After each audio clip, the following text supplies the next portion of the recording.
In the manner in which global supply chains are being reorganized, you spoke of China plus one.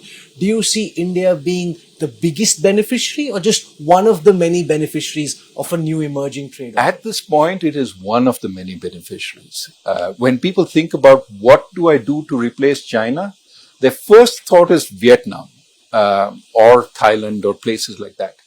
But then India has an advantage, which is its size. India is not going to remain 3 trillion going forward. It's going to become much bigger. So it's attractive from that perspective. Let's get in early. So that is precisely why I'm saying that we have benefits of our own. Let's think about augmenting them. What do people look for? They're looking for good logistics. They're looking for power. They're looking for steady regulation. They don't want tariffs going up one budget and coming down the other and going up another. But that's not been happening any longer. Tariffs have been going up steadily. No, but not in a haphazard up and down kind of. No, but steady tariffs without telling you where they're going to go up is a source of uncertainty. Because I know that what I rely on is a supply chain. It's not one entity coming in. It's the entire supply chain that we want to attract. If they don't, the rest of the supply chain doesn't come in, you may get an entity just coming in for the PLI benefits and not bringing a whole lot of activity. If you look at value added, India cannot tie PLI to value added because that would be against WTO rules. So we say, you just produce, that's fine. What is the incentive to bring the whole value chain unless you know everything else is going to change? Very little.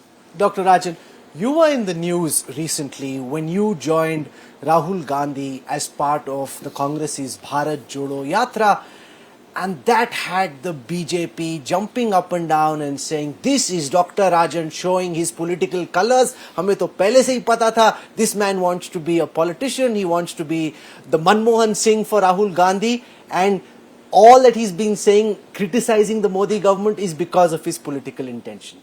I criticized the Manmohan Singh government when I was an advisor to the Manmohan Singh government.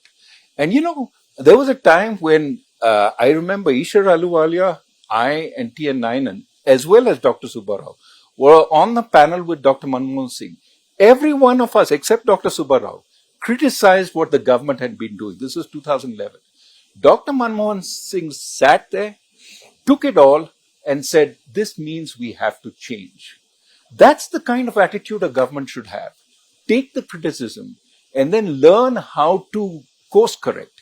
If you have a government which suppresses criticism, it never hears anybody saying you're going off track. And then you go really off track. So that's just in reaction to your point about criticism. I have been a constant critic of various governments. I've worked with various governments. I worked with the NDA government. People forget. I worked with Mr. Yashwant Sinha and was an advisor to him. So in that sense, I work with whichever government is willing to listen.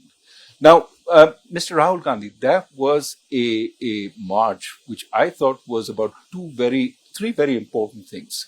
It was about national integrity and integration, Bharat Jodo. It was about communal harmony, and it was about generally peace and democracy. I think those are very worthwhile things. I think India's strengths are democracy and its people, its human capital. If we can exploit those strengths over the coming years, there is nothing that can stop us. If we diminish our democracy, if we attack our institutions, if we break them down, we are going to be held back in many ways. So the march was a statement that these are principles I believe in. I'm not joining any political party immediately.